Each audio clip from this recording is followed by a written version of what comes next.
and welcome back to my film and TV channel. You're all staying safe and well. We're going over to a convent today. Yes, always like a good nun film, do you? But yeah, that's what we're going to look at today. A psychological horror. Yes, I've seen one or two recently. This is, yeah, I'll tell you now, this is probably one of the better ones because I wasn't expecting too much, so I quite liked it. Anyway, we'll talk about it after you've pressed those buttons, guys, if you're not already. Give us a like if you can. If you don't subscribe at the moment, please press that subscribe button as well. Lots of things on the channel, film reviews, TV series reviews, information, even the odd quiz thrown in from time to time. And of course, if you do check my channel, you'll see stuff on my football team, Manchester City as well. So anything, any interest to you or anyone you might know might be interested. If you're not, give them a kick in my direction. I'd be very, very grateful for that. Right, Immaculate, this is called. Immaculate, as in the Immaculate Conception. Yes, there's a sort of level of that within the story, which is all right. The story, actually, it's quite, for this day and age, it's quite quirky and original. I'm not saying it's not been done before, but a good sort of twist on it, a good sort of style of film. 18 certificate, there's plenty of blood in this one. 89 minutes, it's an American psychological horror directed by Michael Mohan from a screenplay by Andrew LaBelle. And this stars in the lead, we've got Sydney Sweeney, Alvaro Mortis in it, Benedetti Porcherollo, Durai Romano, Giorgio Colangeli and Simona Tabasco. Isn't that a sauce, isn't it? I think, I'm not too sure. Anyway, the film focuses on a young woman of devout faith who's invited to reside at a picture-perfect Italian convent. Yes, it looks nice, not very, a bit scary inside, but slowly realises the convent harbours terrifying secrets. It does, and then it ends up with a bit of a secret for her as well. It was generally on release on March the 22nd in the US. I'm recording this as at March the 26th, so any comments and scores I'll give it are as at that date, 2024, of course. And yeah, that brings me up to my little thoughts on this. I don't have a lot to say, really, apart from I do like it. There's a lot to like about it, in fairness. It doesn't always get it right, of course it doesn't, but it's a worthy addition, if you like, to the scary nun films. I can think of Nun 1 and 2, for instance, that are out there, and I think this sort of is certainly on a higher level, that's for sure, which isn't a very high bar to reach, of course.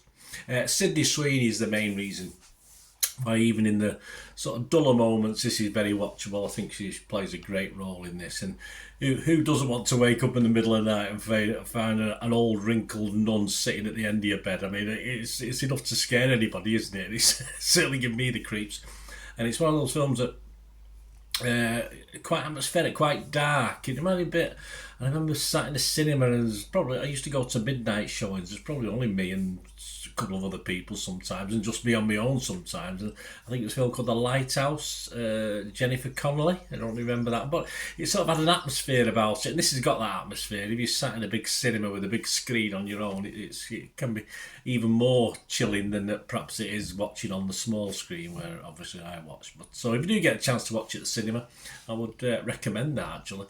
There are some naff offerings out there, this style of film, of this genre, of course it is, but this starts okay, and for me it just got better. It just got better as it moved along, and it was a very pleasant, if bloody, nice surprise, as in bloody being the emphasis of the film.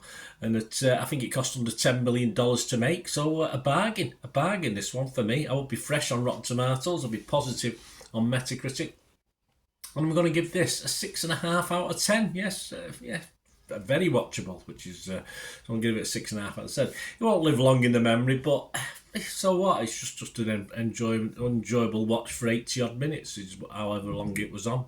Other scores, other people, reasonably positive. Rotten Tomatoes, a 73% positivity, 6.4 out of 10, so similar. And their consensus: Immaculate in conception, if not always in execution, this religiously themed horror outing is saved by a divine performance from Sydney Sweeney. Well, there you go, they copied everything I said.